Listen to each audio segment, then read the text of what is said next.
everyone, welcome to our morning edition of Arirang News. We begin with these stories making the headlines at this hour. U.S. President Donald Trump says Washington will launch an effort to guide stranded ships through the Strait of Hormuz starting Monday. This comes amid strained diplomatic efforts as Iran confirmed it has received the U.S. response to its 14-point peace proposal, after Trump called the plan unacceptable. German Chancellor Friedrich Merz sought to downplay tensions with Washington, saying the United States remains a key ally of Germany. His comments follow recent tensions with President Donald Trump over the Iran conflict and troop cuts. 7 countries in the OPEC Plus grouping of oil-producing countries, including Saudi Arabia and Russia, say they have agreed to a modest increase in production starting in June to stabilize global oil markets. U.S. President Donald Trump says he is launching Project Freedom on Monday to escort stranded commercial ships through the Strait of Hormuz. Meanwhile, diplomatic efforts remain deadlocked as both sides stand at odds over Tehran's 14-point proposal. Our Kim Do-yeon starts us off. U.S. President Donald Trump has announced that a U.S.-led operation to escort commercial ships out of the Strait of Hormuz will begin Monday morning Middle East time through what the U.S. is calling Project Freedom. President Trump described the stranded vessels as merely neutral and innocent bystanders, framing the operation as a humanitarian gesture for crews running low on supplies. He said if in any way this humanitarian process is interfered with, that interference will unfortunately have to be dealt with forcefully. The operation challenges Iran's strict limits on maritime traffic enforced since the start of Operation Epic Fury. Ahead of Trump's post, Iranian officials were advancing legislation to formalize their control over the waterway. Under the law that will be adopted, vessels belonging to the Zionist regime will under no circumstances be allowed to pass through the Strait of Hormuz. Hostile countries headed by the United States will also not have the right of passage. Amid the standoff at sea, diplomatic efforts remain strained. Iran's foreign ministry confirmed it received Washington's response to its 14-point peace proposal via Pakistan and will announce its official stance soon. The proposal demands the withdrawal of U.S. forces from near Iranian borders and an end to the U.S. naval blockade within 30 days, while explicitly ruling out nuclear negotiations. President Trump, however, has signaled he will reject the terms. Trump told Israeli media the proposal is unacceptable, writing in a separate post that he cannot imagine accepting the plan, as Tehran has not yet paid a big enough price for what they have done over the last 47 years. Kim Do-yeon, Arirang News. German Chancellor Friedrich Merz reaffirmed the United States as a key ally of Germany despite tensions with President Donald Trump over troop cuts and the Iran conflict. Meanwhile, leaders have gathered in Armenia for the 8th European Political Community Summit, where U.S.-Iran tensions and regional security dominate the agenda. Our Lee Seung-jae has more. German Chancellor Friedrich Merz has sought to play down rising tensions with the United States, emphasizing that Washington remains central to the NATO alliance, despite recent disagreements with President Donald Trump. Speaking in a televised interview with public broadcaster ARD on Sunday, Merz described the U.S. as Germany's most important ally, acknowledging that policy differences are inevitable, but insisting they do not undermine the strength of the transatlantic partnership. I have to accept that the American president holds a different view on these issues than we do, but that does not alter the fact that I remain convinced the Americans are important partners for us, the most important ones in the North Atlantic Alliance. His remarks follow Washington's announcement of a troop drawdown in Germany, a move Merz downplayed as neither new nor a major concern. Despite ongoing disagreements over the Iran conflict, he reaffirmed his commitment to continued cooperation with Trump and pledged not to abandon efforts to maintain strong transatlantic ties. The comments come amid a sharp deterioration in relations between the two countries. Trump reacted angrily to Merz's earlier criticism of U.S. strategy in the Iran war, responding with plans to reduce U.S. troop levels in Germany and impose higher tariffs on European Union automobile imports. Meanwhile, global attention is shifting to Yerevan, where world leaders have begun arriving ahead of the 8th summit of the European political community. Held under the theme Building the Future, Unity and Stability in Europe, the meeting brings together leaders from nearly 50 countries, including all 27 European Union member states, at a time of significant geopolitical uncertainty. Key agenda items are expected to include the reduction of U.S. troops in Germany and the broader economic impact of the prolonged U.S.-Iran conflict.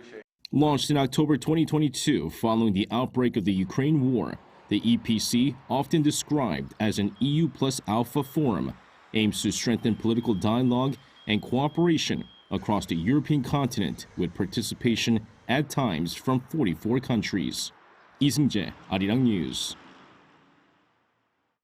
And now for a closer look at the conflict in the Middle East, we're joined today by Robert Lawrence, a professor of English and Turkic Studies at Donghae Women's University.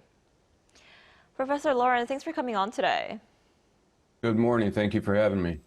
So President Donald Trump says Washington will guide stranded ships through the Strait of Hormuz starting Monday. What do you make of the latest developments in the conflict?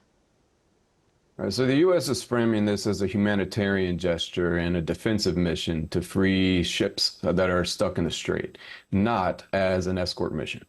And this comes right after the U.S. decided to reject Iran's latest 14-point proposal. So they're saying that this Project Freedom intends to free neutral ships that are victims of circumstances.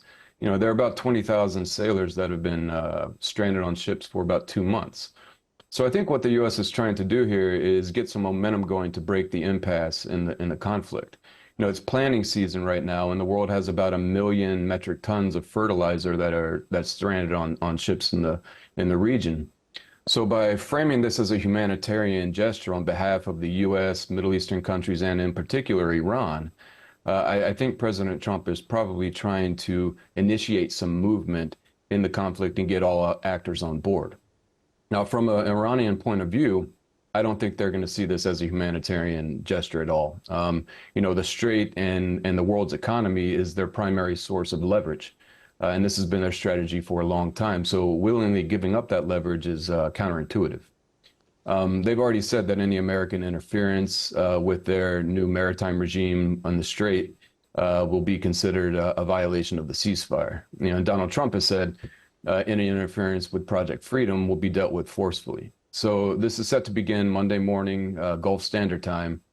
And, the stakes are high and the likelihood of a return to kinetic warfare is also high. Right, and the United States also says it'll withdraw 5,000 troops from Germany in the next 6 to 12 months. And President Donald Trump also said he would probably consider pulling American troops out of Italy and Spain. How do you view the Trump administration using troop deployments as leverage with its allies? We'll have to see if this actually pans out in anything first, and we need to see kind of the causes of the dispute to see how serious it might be. With Germany, this seems to be a direct response to some public criticism coming from Chancellor Merz. With Italy and Spain, it's a reaction to their perceived lack of support for Operation Epic Fury, with both countries denying U.S. access to air bases and even airspace a couple of times. So, legally, the 2026 National Defense Authorization Act requires a minimum of 76,000 troops in Europe. And there are approximately 80,000 troops right now. So by law, if he removes more than 4,000 or 5,000 troops, he's going to need to have space for them to relocate somewhere on the continent to avoid falling below the required minimum. Additionally, there's already some pushback coming from both sides of the aisle domestically in the U.S. You have ranking opposition members and chairmen of both the House and Senate Armed Services Committee. They've publicly criticized this potential troop reduction. And this morning, I think there have been some diplomatic communications coming from Germany that kind of they're implying, an attempt to reconcile the differences between the two. So We'll see if anything actually comes from it. As far as my view on this type of diplomacy, I think coercive engagements against allies is probably a bad idea, and everyone involved could do better by focusing on the bigger picture and maintaining strategic discipline. And this has been actually raising concerns here in South Korea about a possible drawdown of U.S. forces Korea. So given, these developments, what implications do they have for South Korea's security strategy and its reliance on the U.S. alliance? Rhetoric like this is bound to make U.S. allies wonder, where their standing is with the U.S. And it's especially tangible here in Korea because of the centrality of the role that the U.S. plays in security here on the peninsula. So, but the thing is that it's a different situation here. Before I mentioned the NDAA has set troop minimums for Europe.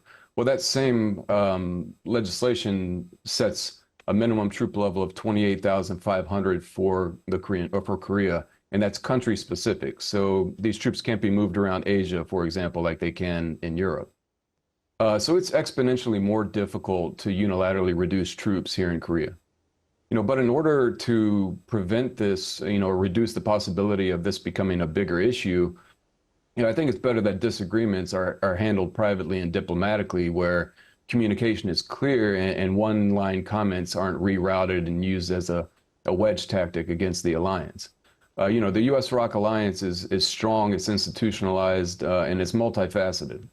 But in this time of social media, I think messaging in the information space is of the utmost importance, and people have to be careful in how they say what. I see. And before I let you go, U.S. Defense Secretary Pete Hegseth last week said North Korea's nuclear program offers a lesson to learn as he defended the U.S. operation against Iran. So how should we interpret that remark? Well, he's arguing that the U.S.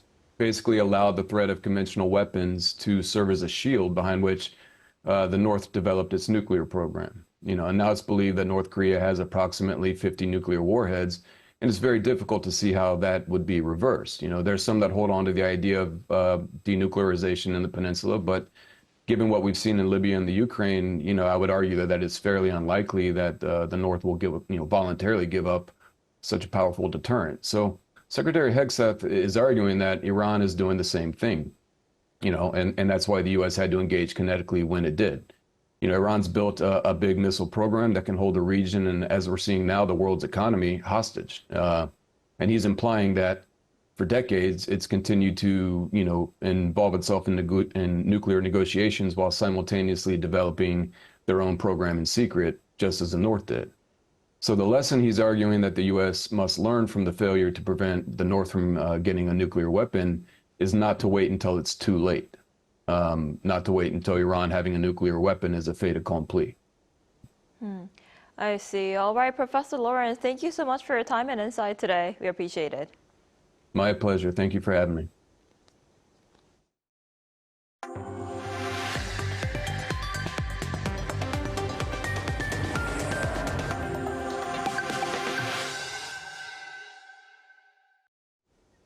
Saudi Arabia and Russia, along with 5 other OPEC Plus producers, have agreed to increase oil output quotas in a move aimed at reinforcing market stability.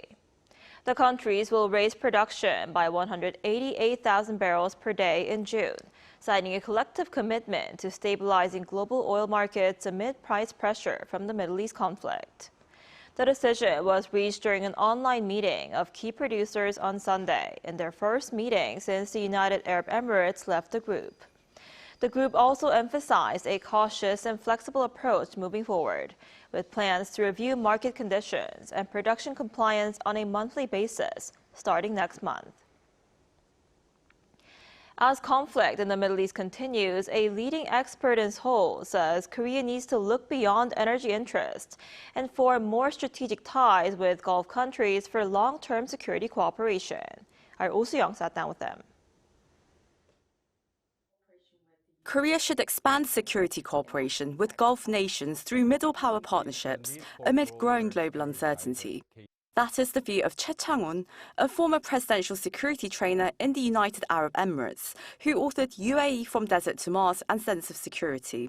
He says the ongoing Middle East situation is fundamentally changing the region's security dynamics. First, it has clearly shown that the Strait of Hormuz proved to be a vital choke point for the global economy. Second, by directly striking GCC nations, Iran has in fact drawn them into the conflict. Third, this war has demonstrated who stands as a friend and who stands as adversary. Taken together, these developments have made the regional security environment even more complex. The shift is already being felt across the Gulf. Countries like the UAE, Saudi Arabia and Qatar have moved to strengthen air defense systems and diversify their security relations. Korea has already built one of its deepest partnerships in the region with the UAE, signing a $20 billion deal to build a Baraka nuclear power plant and exporting the Cheonggung air defense system to the Gulf country. As this war has shown, South Korea and the UAE are highly complementary partners, each able to offset the other's weaknesses. This may also be the moment to develop Korea-UAE relations further into what might be described as a cognitive alliance. At the same time, the crisis has brought into focus a longer-term concern over US security commitment. Washington remains engaged, but increasingly stretched from Europe to the Middle East to the Indo-Pacific. Of course, there are inevitably concerns about US commitment to its allies. In that context, how does that really reshape the strategic considerations for countries like South Korea and the UAE? GCC countries require a robust air defense system to protect their own infrastructure. This war has shown, under real combat conditions, the quality and effectiveness of Korean weapon systems. Looking ahead, I also believe that the cooperation in artificial intelligence, built on South Korea's strength in semiconductor manufacturing, could make a meaningful contribution to Korea-GCC partners over the next 100 years. In a more fragmented security environment, Che says those partnerships are no longer secondary. He says Seoul must now move beyond energy ties and take on a larger strategic role in the Gulf region. Oh Soo-young, Arirang News. A city in Gangwon-do province, which once faced the threat of extinction due to population decline and industrial stagnation, is finding a new path through urban regeneration. Our Cha Young tells us more. Standing 59 meters high with a sweeping view of the sea, this is Dochebigol Sky Valley in Donghae City. Blue waves roll beneath the transparent glass floor. What was once deserted, Gloomy Valley has been reborn as a popular photo spot, drawing Gen Z and millennials from across the country. Since its opening in 2021, the number of cumulative visitors has surpassed 2 million. This place is trendy on social media right now, so I came to take pictures. I love that it's right in front of the ocean. An abandoned mine, where limestone was extracted for nearly 50 years, has been transformed into a tourist attraction featuring a jade green lake, attracting hundreds of thousands of visitors annually. The Donghodong area, once a hub for printing and publishing, has been reborn as a seaside bookstore village. With the opening of the Pencil Museum and various book cafes, vitality is returning to the once fading downtown area. Nearby commercial districts are also seeing a revival. The number of customers has definitely increased by more than 50%.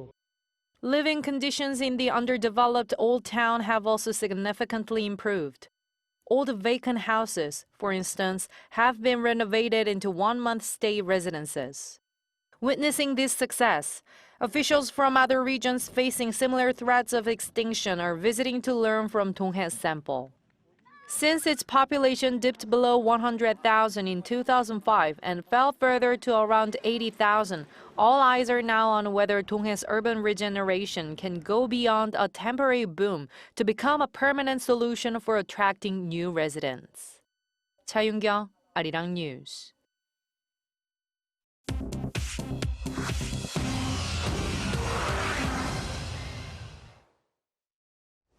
Good morning, I'm Chu Ji-hyun, and this is The World Now.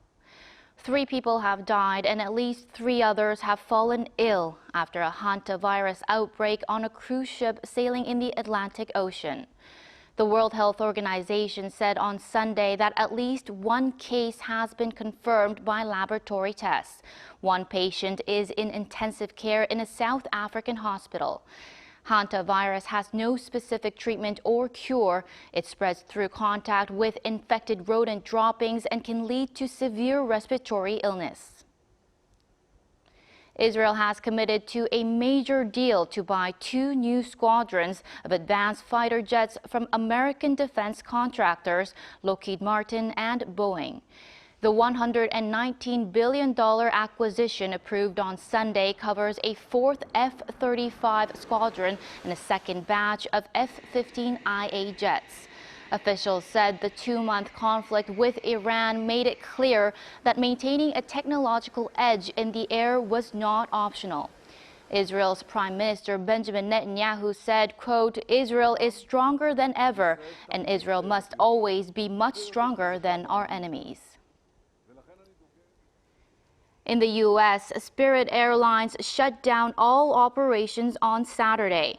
It becomes the first airline to collapse as a direct consequence of the Iran war after jet fuel costs doubled in 2 months.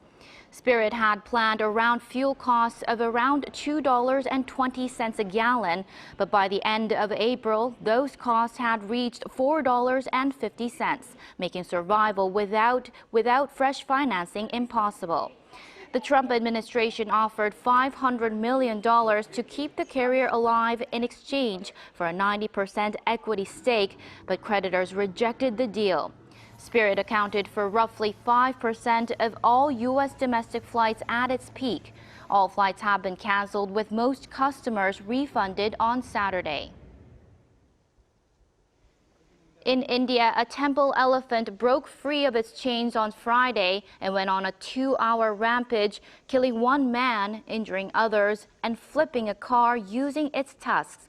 The victim had driven the elephant to the Kidanguru Mahabhishnu temple in the southern Indian state of Kerala for a religious celebration. He was trampled after stopping to photograph an injury on the animal's tusk. The elephant remained beside his body for an extended period, preventing anyone from approaching. Police, wildlife officials, and an elephant squad eventually subdued the animal with tranquilizer darts.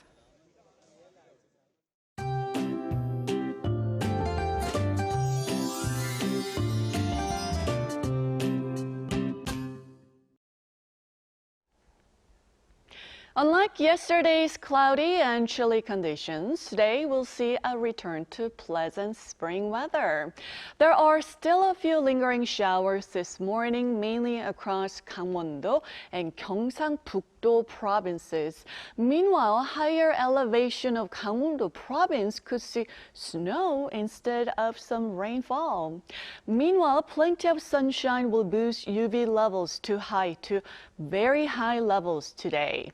Don't forget your sunblock and sunglasses, especially if you're in the southern parts of Korea today. Children's Day tomorrow will also bring clear skies and even warmer conditions, but mornings will continue to stay chilly, so make sure to take the weather into account and do dress accordingly. Many are coming down a cold these days. Afternoon highs will be nearly 5 degrees higher than yesterday, and most major cities will see highs around 20 degrees Celsius. For a closer look, Seoul and Daegu will be topping out at 20 degrees Celsius, but Gwangju will be breezier at 18 degrees. Meanwhile, air quality will be normal to good nationwide all day today. And through the rest of the week, skies will stay mostly clear under high pressure, with continued large temperature differences between morning and afternoon. But overall, we are expecting some fine weather to spend some time outdoors.